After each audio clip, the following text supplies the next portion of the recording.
friend was recently asking me about weight plate variances and what we should do about it.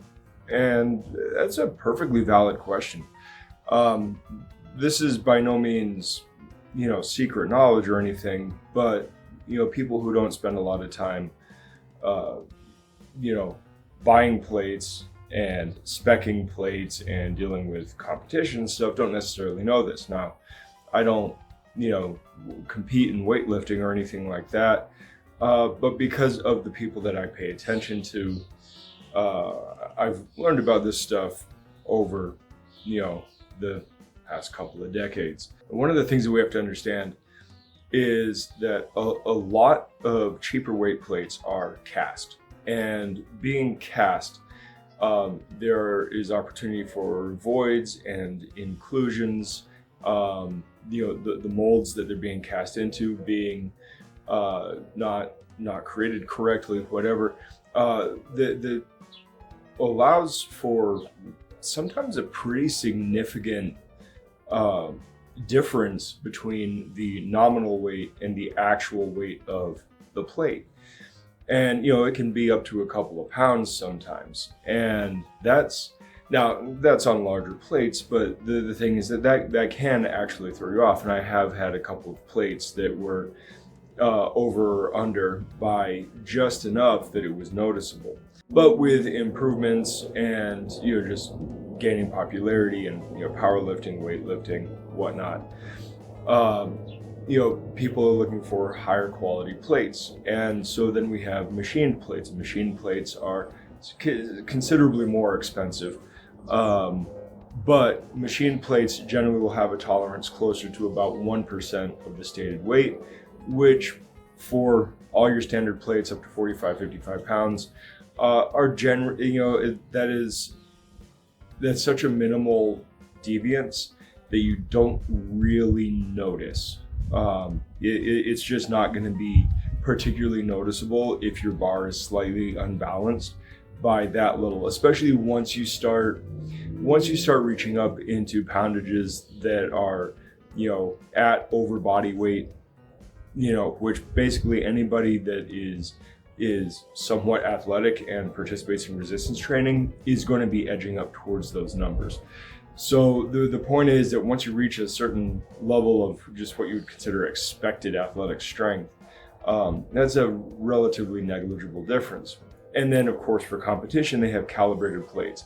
And calibrated plates go further to have little slugs that are specifically weighted to make up for any difference in the machining and all of that. That is basically only for competition. There's really no need to, go out of your way for the expense of calibrated plates, for your training environment. And, that's just a whole other ball of wax. Now, the real question is, what do we do about it? Like, should you weigh every plate that you get? And the short answer is no. One, you're not going to notice that much of a difference if the differences aren't huge. And if you can notice a difference, then either do a simple return, or if you can't return the plate, just eat the cost and buy another one, whatever. But here's the thing. When you're working out with resistance, the biggest thing that matters is basically going to be the mechanical tension that you place on the muscles. And we're not going to go down that rabbit hole. Mechanical tension is not the same as the load on the bar or anything like that. But the point is that the relative intensity that you are making your body, go through, the strain that you're putting your body under, there's a certain threshold that you need to pass in order to get muscle growth and strength improvements. And the fact is that your absolute strength and your conditioning and everything is going to fluctuate, sometimes pretty heavily, day in and day out. And so no matter whatever your big most recent PR is, the fact is that you could be up or down by considerably more than what the plates are off any given day. And that being the case, it's not really that important. I mean, like, you know, being off by a pound or two is really immaterial to that, provided you're kind of hitting the ballpark of the intensity threshold, the reps, you know, your RPE or RIR. And again, RPE and RIR are going to be another conversation for another day. But the point is that it's really that kind of the relative intensity compared to your recovery state that is going to be mattering the most. You know, as long as you're working in an intensity and a rep range that makes sense for the attribute that you're trying to develop, the actual overall number on the bar doesn't matter, especially if you are not competing in lifting sport. So if you're not jumping on an Olympic weightlifting stage, if you're not doing powerlifting, if you're not, you know, doing the CrossFit Games, if you're not doing strongman, the absolute number on the bar doesn't really matter all that much, because you're always going to be ballparking. You're never really going to be that precise about it. It's just not possible in this organic meat suit that we ride around all the time. So the point is that you don't really need to be precise. In fact, you might be able to see behind me in the camera shot, like, I love resistance bands, and they have their own issues because, you know, the resistance at slack is way different than the resistance at full stretch. But again, the overall point is, like, they have their place. They're particularly useful. What they call accommodating resistance is particularly useful for power. You know, force development and all that is really good. As far as like raw strength, it doesn't really make a difference. As far as bodybuilding, it doesn't really make a difference.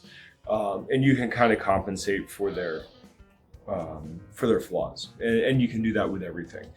The bigger point though is that you really don't have to go out of your way to be hyper precise on the weights, especially if you're not competing.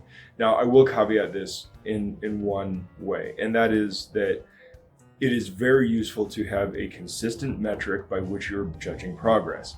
And because we judge strength progress on progressive overload, it's nice to have, you know, some form of incremental movement that can be tracked and measured in a relatively consistent way, so you can kind of keep an idea of where you're at. And the thing is, like, if your daily is up and down, you still want to see that trend line going up, you know, at least until you're 60, right, when your metabolic changes start happening. So the point is that as long as you're getting in some kind of consistent, reasonable, incremental progress tracking, you should be fine. Now, I will say this: if you're in my position, like running a martial arts school that also has fitness part of it, you do want the weights that people are lifting to be accurately represented, at least within that, you know, at least within the standard machine tolerance, right? You know, that 1% tolerance. Like, I think a 1% tolerance is more than fair. But I'll say this, even if you're kitting out your gym, especially if you're running a more, you know, full-time gym, or if you're a, you know, personal trainer or whatever, you should definitely be considering the end product that you're giving to your clients. And that is a different thing, right? Like, so if you know that there's going to be tolerances and variances, if you can at all, select the weights, like check out and select the weights that you're buying before you buy them and fill your gym up. The tolerance is, you know, it's fine to have the variability, but go out of your way to select the weights that are perhaps heavier than the nominal weight on the plate face. And that is just a way to make sure that your clients are not only growing, but growing in a way that leaves them a little bit stronger than they even believe they are, right? Edge into the placebo effect on the positive side, right? Not the con man side, but like the strength through belief side. And you can do some really cool stuff with that, because if people believe that they are getting stronger in your gym than they are when they go to other gyms, and it's just because half your plates are a little bit heavier and so they're training a little bit over, then that's great. Because if they're used to saying, hey, I deadlifted 500 at my gym, and then I went over to this other place and I could deadlift 510, right? Well, that might be because they've been training with heavier plates, and the other gym's 500 feels a little bit lighter because it is actually a little bit lighter. Now, the thing is, you're probably not going to be the only gym doing this, so there's no guarantees there. But the point is that if you are going to make the error, or rather accept the error of weight plate variance, err on the side of it being heavier than it says it is, so that it gives people a chance to build themselves up and actually be stronger than they think they are. You actually want people to outperform themselves, and anything that helps them edge in that direction is a big positive. Now, yes, ideally you want to be as accurate as possible, but again, error is inevitable, and so you should at least be edging in the side that is more positive, more beneficial for all parties involved, as opposed to the other direction. So that's kind of the long and short of it. I thought it was an interesting question, and there's no reason to keep it to myself. And yeah, it's not at all secret knowledge or anything like that. This is actually somewhat fairly well known, but people who aren't involved in the gym atmosphere may not know this. So there you go.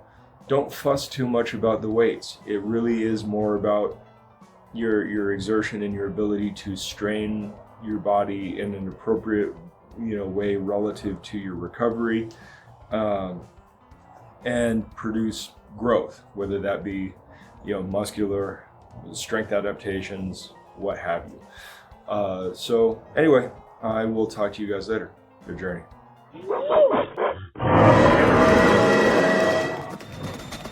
Thanks for watching. Like, subscribe, share. Check us out on our other socials, and please head over to blacksunboxing.com to get a little more info, including how to contact us.